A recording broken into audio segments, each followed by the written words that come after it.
नमस्कार, final bulletin देख रहे हैं आप और मैं हूं आपके साथ रंजना रावत। बुलेटिन की शुरुआत बड़ी खबर के साथ करेंगे। लोकसभा चुनाव को लेकर जेपी नड्डा की अध्यक्षता में दिल्ली में बीजेपी की अहम बैठक हुई। बैठक में वरिष्ठ नेताओं के प्रवास, जनसंपर्क अभियान, 5 राज्यों में होने वाले विधानसभा चुनाव और लोकसभा चुनाव को लेकर चर्चा हुई। बैठक में अरुण सिंह, सुनील बंसल, दुष्यंत गौतम सहित वरिष्ठ नेता मौजूद रहे।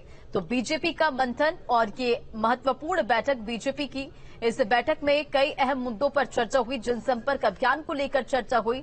आगामी लोकसभा चुनाव और होने वाले 5 राज्यों में विधानसभा चुनाव को लेकर इस बैठक में रणनीति तय की गई, मंथन किया गया।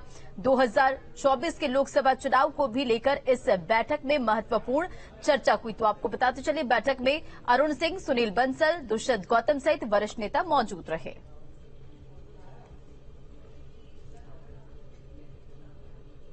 और खबर कानपुर से। डिप्टी सीएम ब्रजेश पाठक ने कांग्रेस पर निशाना साधा है। कांग्रेस पार्टी का यूपी में कोई मतलब नहीं है, ये बयान आपको बता रहे हैं डिप्टी सीएम ब्रजेश पाठक का। आगे उन्होंने कहा, कांग्रेस पूरी तरह से शून्य की तरफ है।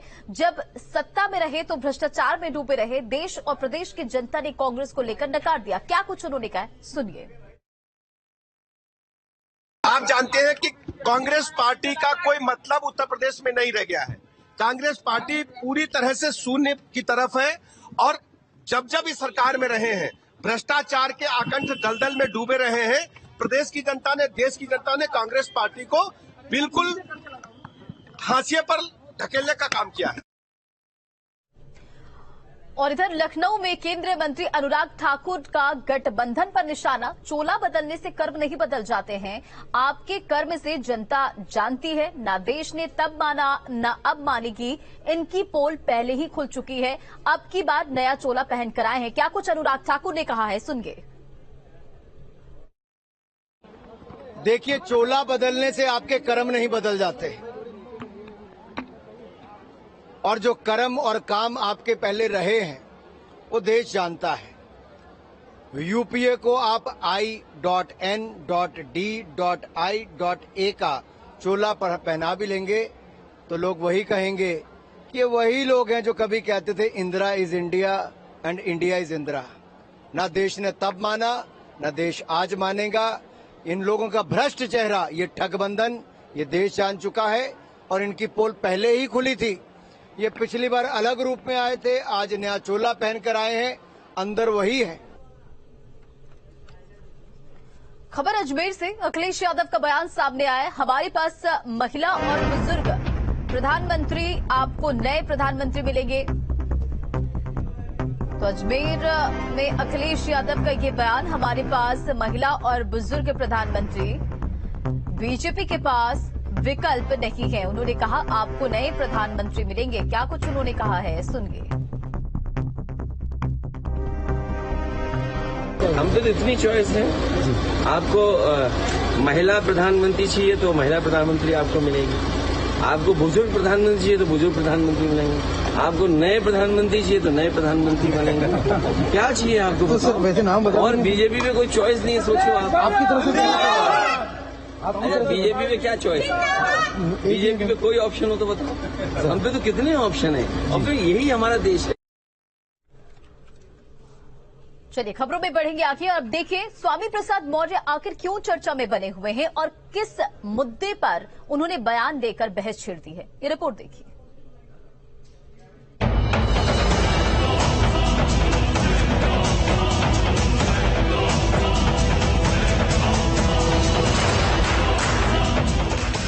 समाजवादी पार्टी के महासचिव स्वामी प्रसाद मौर्य हमेशा विवादों में रहना चाहते हैं, इसीलिए उन्होंने फिर विवादित बयान देकर खुद पर लोगों का फोकस जुटाना चाहा है। काशी के ज्ञानवापी मामले में सर्वे को लेकर स्वामी प्रसाद मौर्य ने कहा है कि मस्जिद से पहले मंदिर था कि नहीं, इसकी जांच हो रही है। तो मंदिर के पहले क्या था, इसकी भी जांच होनी चाहिए। बकौल स्वामी प्रसाद मौर्य, अगर भारत के हिंदू मंदिरों की जांच कराई जाए तो अधिकांश मंदिर बौद्ध मठों पर ही बनाए गए हैं। मौर्य ने इतिहास का हवाला देते हुए बताना चाहा कि उत्तराखंड में बद्रीनाथ मंदिर भी पहले बौद्ध मठ ही था, जिसे शंकराचार्य ने मंदिर बना दिया। अगर मस्जिद के पहले कोई दावा करता कि ये हिंदू मंदिर था, तो हिंदू मंदिर के पहले वो क्या था, जांच वहां तक जाएगी। और बहुतायत जितने भी हिंदू तीर्थ स्थल बने हैं ऐतिहासिक साक्ष्य के आधार पर अगर तय में जाइएगा तो ये सभी कभी न कभी बौद्ध मठ रहे हैं। आज भी विकिपीडिया पर अगर ओपन करिएगा तो अभी भी इस बात का साक्ष्य मिलता है कि 8वीं शताब्दी तक बद्रीनाथ धाम बौद्ध मठ था। आदि शंकराचार्य ने बद्रीनाथ बौद्ध मठ को बद्रीनाथ धाम के रूप में स्थापित कराया था। तो अगर मस्जिद के पहले मंदिर था तो मंदिर के पहले भी क्या था, ये हर जगह विवाद नया पैदा होगा। स्वामी के इस बयान का विरोध सिर्फ बद्रीनाथ में तीर्थ पुरोहित ही नहीं बल्कि देश भर में किया जा रहा है। उत्तराखंड के मुख्यमंत्री पुष्कर सिंह धामी ने भी ट्वीट कर स्वामी प्रसाद मौर्य के बयान की निंदा की है और कहा है कि करोड़ों श्रद्धालुओं की आस्था के केंद्र भूवैकुंठ श्री बद्रीनाथ धाम पर समाजवादी पार्टी के नेता द्वारा की गई टिप्पणी दुर्भाग्यपूर्ण है। महागठबंधन के एक सदस्य के रूप में समाजवादी पार्टी के एक नेता द्वारा दिया गया यह बयान कांग्रेस और उनके सहयोगियों की देश व धर्म विरोधी सोच को दर्शाता है। यह विचार इन दलों के अंदर सिमी और पीएफआई की विचारधारा के वर्चस्व को भी प्रकट करता है। वहीं सीतापुर पहुंचे यूपी के प्रभारी मंत्री मयंकेश्वर सिंह ने कहा कि स्वामी प्रसाद मौर्य पहले अपना इलाज कराएं। अच्छी जगह इलाज कराओ, मैं उनकी व्यवस्था कर दूंगा, जहां वो चाहे वहां इलाज कराओ। वहीं गोरखपुर पहुंचे योगी सरकार के मंत्री ने भी स्वामी प्रसाद पर टिप्पणी की। जेपीएस राठौर ने कहा कि स्वामी प्रसाद की राजनीति हाशिए पर आ गई है, उसे गंभीरता से लेने की जरूरत नहीं। अरे उनको आज कौन गंभीरता पूर्वक लेता है। स्वामी प्रसाद मौर्य जी को बात है एकदम राजनीति में बिल्कुल हाशिए पे चले गए हैं और ये अपने राजनीति को बचाने के लिए उल्टे पुल्टे बयान देते हैं। उनकी बातों को गंभीरता पूर्वक से नहीं लेना चाहिए और इस प्रकार के न्यूसेंस पैदा करना, समाज को भ्रमित करना, ये बहुत ही गलत चीज है। स्वामी प्रसाद के बयान के विरोध में मथुरा में भी लोगों ने मौर्य को खूब खरी खोटी सुनाई। देखिए, स्वामी प्रसाद मौर्य अपने चमकने के लिए, चलने के लिए ऐसे बयान देते रहते हैं। इनका मानसिक संतुलन ठीक नहीं है। इनको किसी अच्छे डॉक्टर को दिखाना चाहिए और स्वामी प्रसाद मौर्य का सभी धार्मिक प्रतिष्ठानों में आना जाना बंद करना पड़ेगा। बद्रीनाथ धाम चमोली जिले में स्थित है। स्कंद पुराण और विष्णु पुराण में भी इसका वर्णन है। 8वीं शताब्दी में आदिगुरु शंकराचार्य ने बद्रीनाथ मंदिर का निर्माण कराया था। वैदिक काल में भी बद्रीनाथ मंदिर के मौजूद होने का जिक्र पुराणों में मिलता है, लेकिन अब सियासत में बने रहने के लिए स्वामी उल जलूल बयानों को देकर बताना चाह रहे थे कि उनकी भी कुछ अहमियत है। अब स्वामी प्रसाद मौर्य के जो एक बयान आया था उसके प्रत्युत्तर में मुख्यमंत्री ने भी यहाँ पर एक त्वरित टिप्पणी की है और उन्होंने कहा है कि स्वामी प्रसाद मौर्य को पहले चीजों को जांच परख लेना चाहिए। तो इस तरह से यहाँ पर राजनीति एकदम से गरमाने लगी है और करवट लेने लगी है। स्वामी प्रसाद मौर्य के बयान के बाद, उनकी बातचीत के बाद और धर्म से छेड़छाड़ को लेकर के लोगों के भीतर भी आक्रोश देखा जा रहा है। अपने सहयोगी कैमरामैन सोनी कुमार के साथ देहरादून से न्यूज स्टेट के लिए अजीत सिंह राठी। चित्रकूट जेल में पति से मुलाकात मामले में अब्बास अंसारी की पत्नी निखत बानो की जमानत याचिका मामले में सुप्रीम कोर्ट ने जमानत देने से इनकार कर दिया है। निखत बानो की रेगुलर जमानत अर्जी पर कोर्ट ने यूपी सरकार को नोटिस जारी किया है। सुप्रीम कोर्ट ने यूपी सरकार को 4 अगस्त तक जवाब दाखिल करने के लिए कहा है।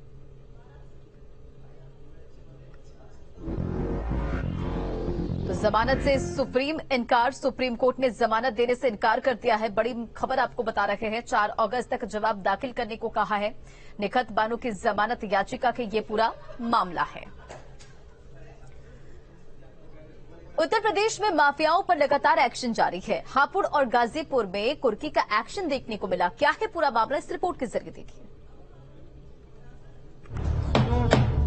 थाना कोतवाली गाजीपुर कुर्की 2022 के तहत गैंग लीडर जाकिर हुसैन उर्फ विक्की पुत्र सफाकत हुसैन की प्लाट नंबर 211 क व 212 मौजा। सूचना नोट कर लीजिए।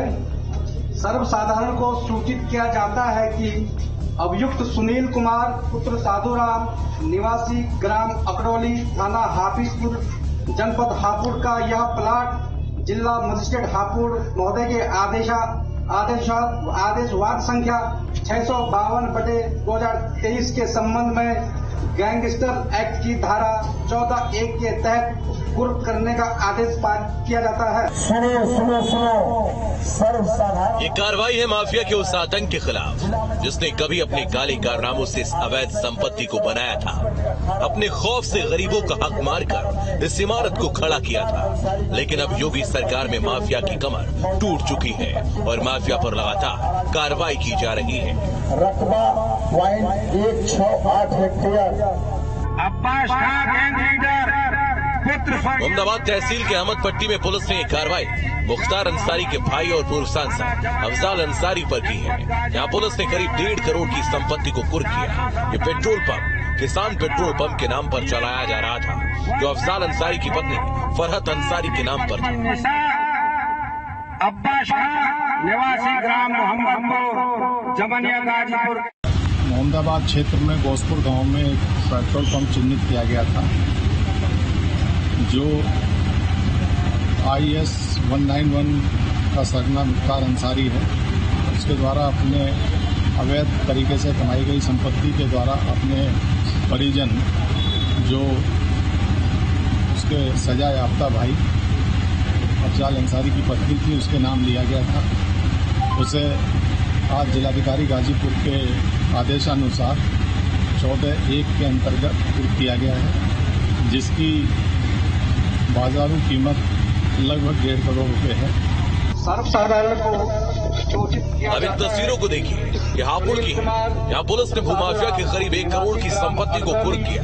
अवैध दस्तावेज के सहारे बनाई गई ये जमीन माफिया सुनील की है। थाना हाफिजपुर के गांव अखनौली में पुलिस ने कार्रवाई करके इस संपत्ति को कुर्क किया है। योगी सरकार माफिया के खिलाफ लगातार एक्शन ले रही है। न केवल उनकी आर्थिक कमर को तोड़ा जा रहा है, बल्कि अपराधों की फेहरिस्त को भी कानून के दायरे में लाया जा रहा है, ताकि फिर से कोई अपराधी प्रदेश में सिर न उठा सके। गाजीपुर से सूरवीर सिंह और हापुड़ से चरणजीत के साथ टीम न्यूज स्टेट।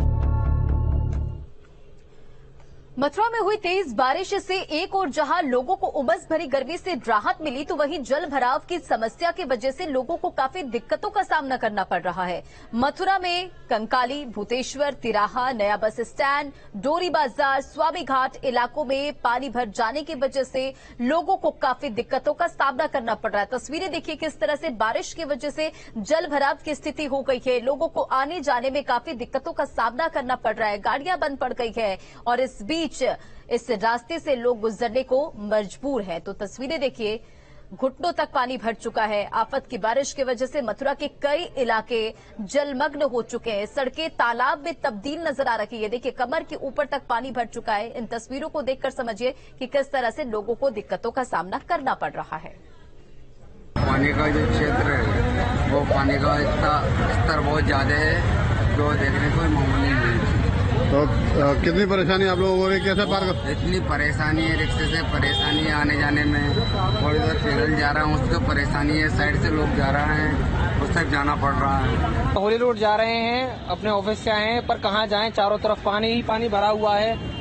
अब यहाँ से हम जा रहे थे अपने घर को, माहौल रोड हमारा घर है, पर यहाँ देखा तो पानी है। यहाँ पे पीछे बहोली रोड से हम यहाँ पे धौली प्याऊ की तरफ जा रहे हैं, वहाँ जाम लगा हुआ है, वहाँ पे निकलना बड़ा मुश्किल हो रहा है। अब आम आदमी जाए तो जाए कहाँ। खबर वाराणसी से, जहां गंगा नदी का जलस्तर लगातार बढ़ रहा है और गंगा में नाव चलने पर भी प्रतिबंध है, तो दूसरी तरफ गंगा घाटों का संपर्क भी एक दूसरे घाट से टूट चुका है। गंगा घाट का जायजा लिया हमारे संवाददाता सुशांत मुखर्जी ने। देखिए,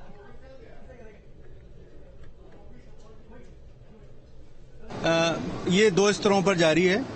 एक तो हमारे पास जितना मैन पावर है, इक्विपमेंट है, वो ज्यादा से ज्यादा लोग हमारे पास उपलब्ध रहें। इस समय आंशिक रूप से हमने अनुग्रह किया है, अपने लोगों से निवेदन किया है कि अनावश्यक छुट्टी पर न जाएं, जिससे कि ज्यादा से ज्यादा लोग हमारे पास उपलब्ध रहें। सारे इक्विपमेंट का हमने ओवरहॉलिंग, चेकिंग और जो भी कुछ होता है वो सारे हमारे पूर्णतः तैयार हैं। पहाड़ों पे हुए बारिश का असर वाराणसी में गंगा के जलस्तर पर दिखाई दे रहा है। आलम यह है कि गंगा के जलस्तर में लगातार वृद्धि होने से इस समय वाराणसी में गंगा का जो रौद्र रूप है वो नजर आने लगा है। गंगा घाटों का संपर्क एक दूसरे से टूट चुका है, तो दूसरी तरफ मोक्ष की इस नगरी में सीढ़ियों पर सौदा हो रहे हैं, तो वहीं गंगा आरती अब सीढ़ियों से ऊपर आकर छत पर की जा रही है। केंद्रीय जल आयोग की माने तो जिस तरीके से गंगा के जलस्तर में वृद्धि दर्ज की जा रही है, आने वाले एक हफ्ते में गंगा का जलस्तर और भी ज्यादा बढ़ सकता है। हालांकि अभी खतरे के निशान से गंगा 5 मीटर नीचे है, पर जिस तरीके से गंगा का जलस्तर बढ़ रहा है, ऐसे में माना जा सकता है कि आने वाले दिनों में परेशानियां और बढ़ सकती हैं। दूसरी तरफ गंगा में जलस्तर में वृद्धि होने के कारण गंगा में नाव परिचालन पर फिलहाल रोक लगा दी गई है। आप तस्वीरों में देख सकते हैं कि गंगा घाट के किनारे किस तरीके से नाव को खड़ा कर दिया गया है। तो वहीं बाढ़ पीड़ितों को कोई भी दिक्कत ना आए, इसलिए तटवर्ती इलाकों से लोगों को लगातार सुरक्षित स्थानों पर जाने की बात कही गई है।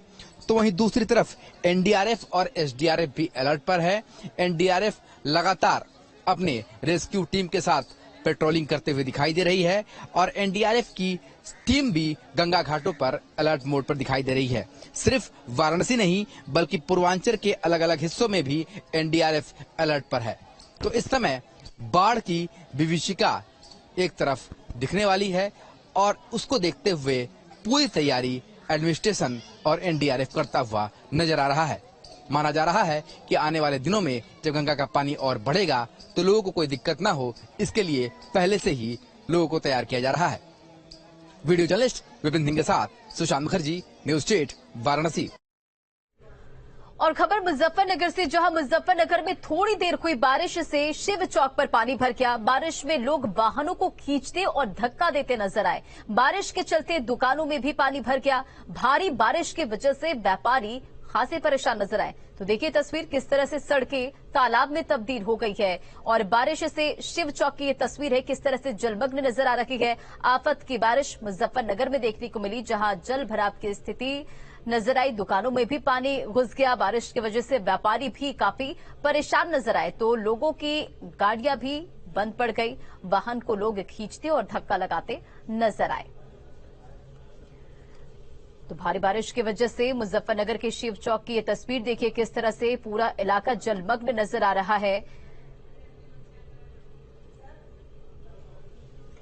और नोएडा समेत पूरे एनसीआर में हुई हल्की बारिश के चलते नोएडा दिल्ली कालिंदी कुंज बॉर्डर पर लंबा जाम लग गया और जाम के चलते वाहनों की रफ्तार थम सी गई। जाम की वजह से 5 मिनट का सफर आधे घंटे में तय हुआ। और ये तस्वीर देखिए, किस तरह से गाड़ियों की रफ्तार पर ब्रेक लगती हुई नजर आई।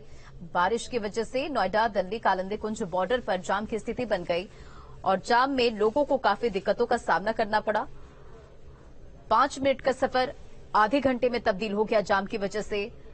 नोएडा दिल्ली कालिंदी कुंज बॉर्डर की तस्वीर देख रहे हैं आप, किस तरह से वाहनों की रफ्तार पर ब्रेक लग गई। बारिश की वजह से लोगों को काफी दिक्कतों का सामना करना पड़ा।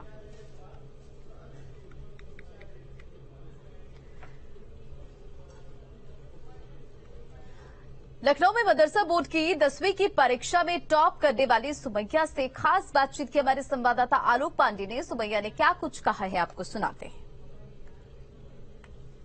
और अगर हम ग्रेजुएशन पोस्ट ग्रेजुएशन की बात करते हैं तो सब जगह बच्चियों ने बाजी मार ली। बिटिया, इस बात को लेकर के कि आप टॉप में हैं, आप टॉप 10 में हैं, कैसा लग रहा है? किस तरह के आसपास की फीलिंग है? लोग कैसे बधाई दे रहे हैं आपको? बहुत अच्छा लग रहा है, लोग भी बहुत अच्छे से बधाई दे रहे हैं।